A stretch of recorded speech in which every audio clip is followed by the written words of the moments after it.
एक बहुत पुराने घने जंगल के किसी शांत कोने में एक बुजुर्ग उल्लू रहती थी।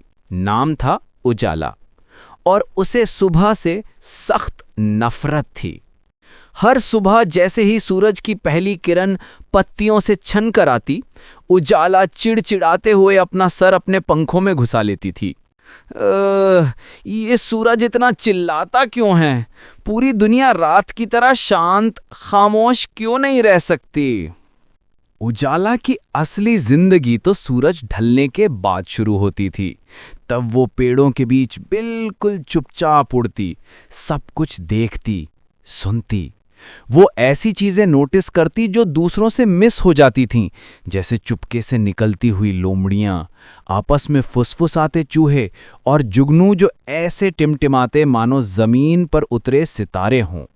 अब उसी जंगल में एक बहुत ही जिंदा दिल मुर्गा भी रहता था, टिकलू। हर सुबह बिना एक भी दिन मिस किए टिकलू अपने पंख फड़फड़ाता, सीना फुलाता और ऐसे जोर से बांग देता जैसे पूरा जंगल उसके लिए तालियां बजाने के लिए बैठा हो। कुक्कुडुकू! इसकी आवाज दूर दूर तक गूंजती और जंगल के बाकी जानवरों के साथ साथ उस नींद में डूबी उजाला को भी जगा देती। एक सुबह टिकलू ने कुछ ज्यादा ही जोश में बांग दे दी और उजाला का सब्र का बांध टूट गया।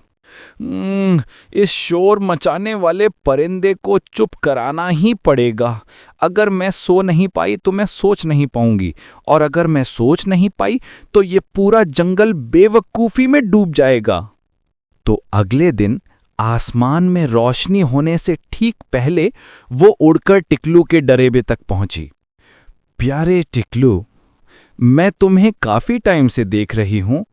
तुम इतनी जल्दी बांग देते हो, पर क्यों? टिकलू ने एक बार फिर अपना सीना फुलाया।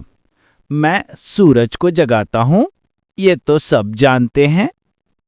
उल्लू मुस्कुराई। लेकिन क्या तुमने कभी देर तक सोने की कोशिश की है?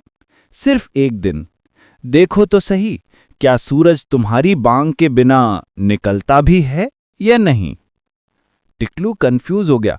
मतलब मैं बांग ना दूं, लेकिन अगर सूरज खो गया तो फिर तुम उसे बाद में बचाकर हीरो बन जाना, उजाला ने आंख मारते हुए कहा। तो सुबह टिकलू चुप रहा। जंगल में हलचल हुई, सूरज उगा, चिड़ियां चहचहाने लगीं। कुछ भी नहीं बदला सिवाय टिकलू के। वो टूटे बिल से बस आसमान को देखता रहा। सूरज को मेरी जरूरत नहीं थी, उसने धीरे से कहा। तभी उजाला अपने पेड़ के खोखले से निकली, आहिस्ता से पंख फड़फड़ाते हुए।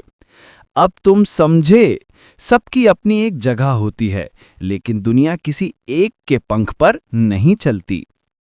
टिकलू ने अपना सर झुका लिया। तो फिर मेरी जगह क्या है? लोगों का हौसला बढ़ाना, एक नए दिन का इशारा देना, सूरज को हुक्म देना नहीं बल्कि उसके आने का जश्न मनाना।